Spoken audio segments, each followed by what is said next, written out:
दिल छू लेने वाली कहानी। बहू आज भी लुटा आई मेरे बेटे की कमाई। अरे कितनी बार कहा है तुझसे, जो अपनी बड़ी बहन के घर जाया करे तो कुछ मत ले जाया कर। पर तुझे क्या बोले, तेरी बड़ी बहन को भी समझ नहीं है, वो भी तुझसे लेकर रख लेती है। भला छोटी बहनों का कोई सामान लिया जाता है क्या। सास कमला जी ने मानवी और सुजीत के घर में घुसते ही बोलना शुरू कर दिया। सुनकर मानवी हैरान थी। आखिर कमला जी को कैसे पता चला कि वो अपनी दीदी के घर कुछ लेकर गई थी। उसने सुजीत की तरफ देखा तो वो नजरें झुकाकर चुपचाप जाकर कमला जी के पास सोफे पर बैठ गया। मानवी को सुजीत की तरफ देखते देखकर कमला जी बोली, उसे क्या देख रही है, मैं तुझसे पूछ रही हूँ। मानवी को ये समझ में आ गया कि जरूर सुजीत ने ही बताया होगा, पर अब कमला जी सवाल कर रही थी तो जवाब देना भी जरूरी था। नहीं तो जवाब मिल जाता कि बहू मुंह सुजाकर घूम रही है। जवाब तक नहीं देती। सो मानवी ने कहा, मम्मी जी, मैं दीदी के लिए कोई तोहफा लेकर नहीं गई थी, मैं तो उनके बच्चों के लिए लेकर गई थी। आखिर वो दोनों तो काफी छोटे हैं, वो भी उम्मीद करते हैं कि मौसी कुछ न कुछ लेकर आई होंगी। ऐसे खाली हाथ जाते हुए अच्छी थोड़ी ना लगती, इसलिए सिर्फ चॉकलेट का पैकेट खरीदा था। तो चॉकलेट के पैकेट क्या मुफ्त में आते हैं। दो बच्चों के लिए 150 रुपए के दो फैमिली पैक खरीद लिए। 300 हुए कि नहीं। और उनके बच्चों ने रखा, मतलब उन्होंने रखा। हे भगवान, पता नहीं, मैंने तो तुम्हारा परिवार ही देखा है जो अपनी छोटी बहनों से भी सामान लेकर रख लेते हैं। अरे मेरे मायके वालों का तो खाना पीना भी दुश्वार हो जाता था। अगर मैं एक चॉकलेट लेकर भी चली जाती थी तो उल्टा उन्हें कितना कुछ देना पड़ जाता था। और यहाँ तुम्हारी दीदी ने क्या दिया होगा, सिर्फ 100 रुपये। इन 100 रुपट्टी के लिए घाटा करवा कर आ गई। कमला जी बोलते जा रही थी और मानवी उन्हें ऐसे ही छोड़कर अपने कमरे में आ गई। आखिर कब तक सुनती रहती। ये देखकर कमला जी और ज्यादा चिढ़ गई और सुजीत को बोली, देख ले तेरी बीवी के लक्षण। यहाँ मैं कुछ कह रही हूँ तो मेरी बातों को सुनने की जगह कैसे तमक कर अपने कमरे में चली गई। बोलना ही बेकार है हमारा तो। ऐसा काम करते ही क्यों है कि बोलने से मिर्ची लग जाए। ये देखकर सुजीत कमरे में आ गया और मानवी से बोला, मानवी ये क्या तरीका है, मम्मी तुमसे बोल रही थी और तुम बीच में ही आ गई। तो और क्या करती, वहाँ खड़ी होकर सुनती रहती। दीदी के ससुराल में मैं साल में कोई 1-2 बार जाती हूँ, ऐसे में खाली हाथ जाते हुए मैं अच्छी लगूंगी। मैं समझता हूँ इस बात को, लेकिन तुम इस तरह से मम्मी की बात को बीच में ही छोड़कर चली आती हो ना, ये अच्छा नहीं लगता। एक तरीके से तुम उनका अपमान कर रही हो। मुझे भी अच्छा नहीं लगता ये सब, पर कब तक सुनती रहूं। तुम तो मम्मी को समझाते नहीं हो और फिर ऊपर से मम्मी जी को एक एक बात बता देते हो। तो क्या अपनी मम्मी से झूठ बोलूं। अब वो बार बार फोन करके पूछ रही हैं कि कितनी देर में आओगे, क्या क्या लेकर गए हो, तो जवाब भी ना दूं। मुझे अपनी मम्मी से कुछ भी छुपाने का शौक नहीं, इसलिए ये अकल तुम मुझे मत दो, कहकर सुजीत भी कमरे के बाहर आ गया। कमरे में रह गई तो अकेली मानवी। सुजीत और मानवी की शादी को ज्यादा वक्त नहीं हुआ था, अभी 3 साल ही हुए हैं। पर इन 3 सालों में मानवी को ये अच्छे से समझ में आ गया कि कमला जी को मानवी का अपने मायके कोई भी सामान तोहफे के रूप में ले जाना पसंद नहीं, क्योंकि वो इन सब चीजों को रिवाज के खिलाफ मानती हैं। उनका मानना था कि बहन बेटियों से कभी कोई सामान नहीं लिया जाता, बल्कि उन्हें दिया जाता है।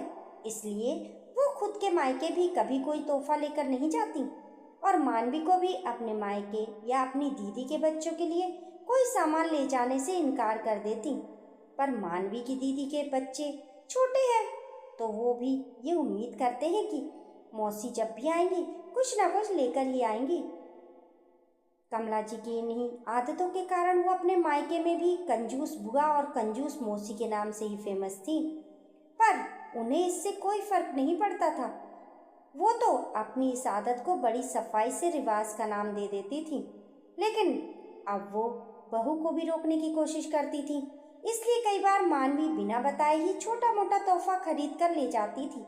लेकिन जब वो सुजीत के साथ जाती थी तो कमला जी सुजीत को फोन करके पूछती थी कि आखिर मानवी क्या लेकर गई है। और सुजीत एक आदर्श बेटे की तरह सब कुछ उन्हें बता भी देता था। उसके बाद घर आने पर कमला जी मानवी को अच्छे से डांट लगाती थी, पर सुजीत कमला जी के सामने कुछ नहीं कहता। लेकिन अभी कुछ दिन बाद मानवी के छोटे भाई की शादी पक्की हो गई। अब कमला जी को ये टेंशन हो गई कि मानवी आखिर क्या तोहफे में देने वाली है। तो कमला जी अक्सर सुजीत से सीधे से जरूर पूछती, आखिर क्या डिसाइड किया उसने अपने भाई भाभी के लिए गिफ्ट के लिए। सुजीत एक ही जवाब देता, मम्मी मुझे नहीं पता, अभी तक उसने कुछ कहा नहीं। तो कमला जी सुनकर चुप हो जाती, पर फिर भी उनका जी नहीं भरता। मानवी जब उनके आसपास काम कर रही होती तब बैठे बैठे भी इधर उधर के उदाहरण देकर खुद से ही बोलती रहती, अरे बहन बेटियों से लिया नहीं जाता, इससे माता पिता पर भार पड़ता है। पर मानवी सुनकर भी अनसुना कर देती। जानती थी कि उनकी मंशा क्या है। लेकिन कल मानवी अपने मायके गई थी और रात को सुजीत के साथ देर से लौटी थी, इसलिए सुजीत से कोई बात नहीं हो पाई थी और बहू से तो वो सीधे तौर पर पूछ भी नहीं सकती। अभी सुबह सुबह ही उन्होंने दोबारा सुजीत से पूछा तो उन्हें पता चला कि अभी कल ही बाजार से मानवी अपनी मम्मी के साथ जाकर अपनी होने वाली भाभी को मुंह दिखाई में देने के लिए सोने की अंगूठी लेकर आई है। बस फिर क्या था, उन्होंने वापस पूरा घर सिर पे उठा लिया। आखिर जब कमला जी चुप ही नहीं हुई तो मानवी ने कहा, मम्मी जी मायके से हमेशा लेती ही तो हूँ, अब छोटे भाई भाभी को कोई तोहफा दे दिया तो क्या गलत है। कौन सा मैं हमेशा उन्हें तोहफा देती रहती हूँ। अरे तेरे मायके वाले ऐसे कैसे तुझसे तोहफा ले लेंगे, तेरी मम्मी ने तुझे समझाया नहीं क्या, उन्हीं के साथ तो गई थी तू अंगूठी लेने के लिए। अरे अंगूठी कोई सस्ती आती है क्या, कम से कम मुझसे पूछती तो सही, अपनी सास से पूछना भी तूने ठीक नहीं समझा। मम्मी जी पैसे तो मैं आपके बेटे से लेकर ही गई थी अंगूठी खरीदने के लिए, तो इन्हें तो सब कुछ पता था। मैं तो पहले ही इन्हें बता चुकी थी कि मैं सोने की अंगूठी गिफ्ट करूंगी, और फिर मुझे लगा आपको इन्होंने बता दिया होगा, क्योंकि आप अक्सर इन्हीं से सब कुछ पूछती हैं। और रही बात तोहफे की, तो तोहफे से मेरा मान नहीं बढ़ रहा, बल्कि तोहफे देने से आपका मान बढ़ रहा है। वहाँ तोहफे के साथ मेरा नाम नहीं लिखा जाएगा, वहाँ मेरे पति और मेरे ससुराल वालों का नाम होगा। तो कम से कम अपना मान तो मत गिराइए, आखिर मेरे ससुराल की भी इज्जत है, कम से कम मैं अपनी हैसियत के अनुसार तोहफा दे सकती हूँ। मानवी ने कहा तो सुजीत बीच में ही बोला, हाँ मम्मी ये बात तो मानवी सही बोल रही है, मुझे अच्छे से पता था कि वो क्या देने वाली है, पर आप परेशान ना हो इसलिए कुछ नहीं कहा। वहाँ इतने लोगों के बीच में जब सब लोग तोहफे दे रहे होंगे, अगर हम कुछ नहीं देंगे तो लोग तो यही कहेंगे कि इसके ससुराल वाले कंजूस हैं, हमें ही गलत बताया जाएगा, इसलिए वो जो तोहफा दे रही है उसे दे देने दीजिए। आखिर सुजीत को भी मानवी के पक्ष में बोलते देखकर कमला जी बोली, जब तुम दोनों ने डिसाइड कर ही लिया है तो फिर मेरे बोलने से क्या फायदा। मैं तो इसलिए कह रही थी कि आखिर माता पिता के ऊपर भार पड़ता है, तुम्हारा क्या है, तुम तो नए जमाने के चोचले अपनाते हो। कहकर कमला जी अपने कमरे में चली गई, लेकिन काफी दिन तक उनका दिल दुखता रहा। आखिरकार सोने की अंगूठी कोई सस्ती तो आती नहीं है, पर जब बेटा बहू एक स्वर में बोल रहे हैं तो वो अकेली क्या ही बोल पाती। दोस्तों आपकी इस कहानी के बारे में क्या राय है, हमें कमेंट करके ज़रूर बताएं। कहानी पसंद आने पर लाइक और शेयर करें। ऐसी ही अच्छी अच्छी कहानियों के लिए हमारे चैनल को सब्सक्राइब करना ना भूलें। मिलते हैं फिर एक नई कहानी के साथ, तब तक के लिए नमस्कार।